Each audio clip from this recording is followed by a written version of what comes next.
Bonjour à toutes et tous, bienvenue pour ce nouveau tuto de chimie, tuto exo sur le titrage direct de la vitamine C, titrage colorimétrique.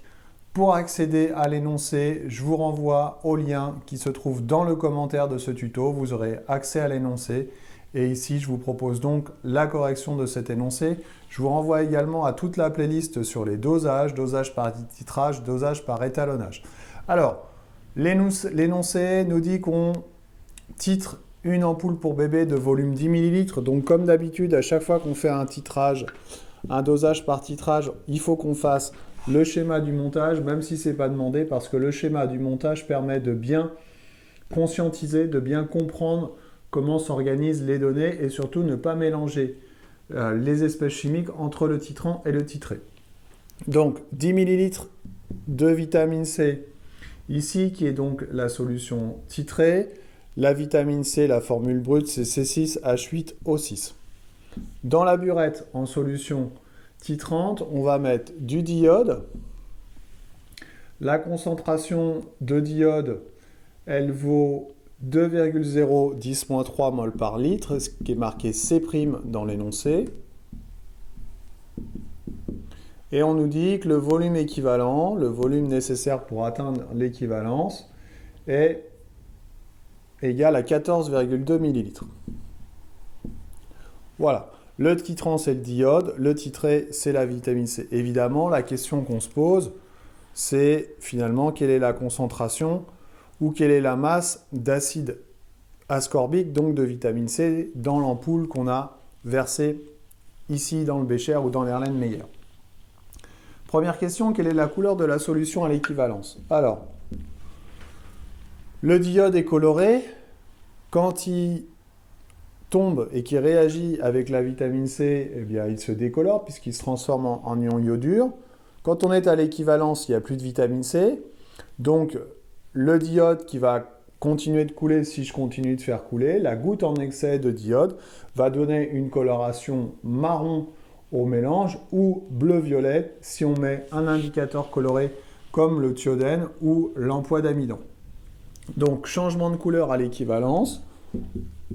On va avoir le mélange réactionnel qui devient coloré.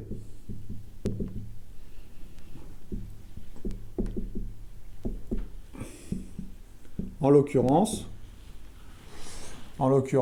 on met, alors je regarde sur l'énoncé, on met une pointe d'emploi d'amidon. Voilà, donc ça va prendre une couleur bleue.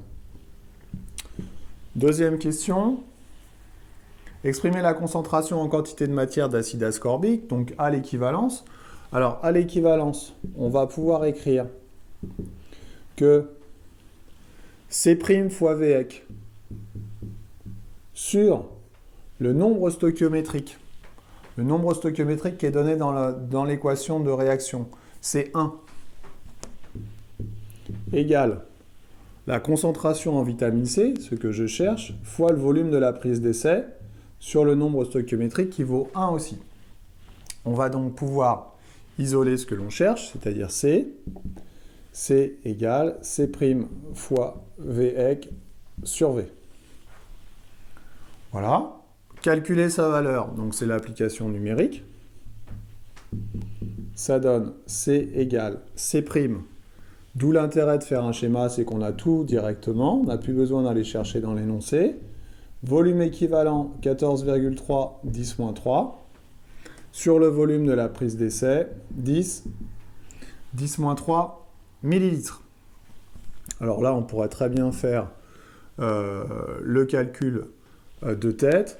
Donc 2 fois 14,3, ça fait 28,3. 10-3 fois 10-3, ça fait 10-6.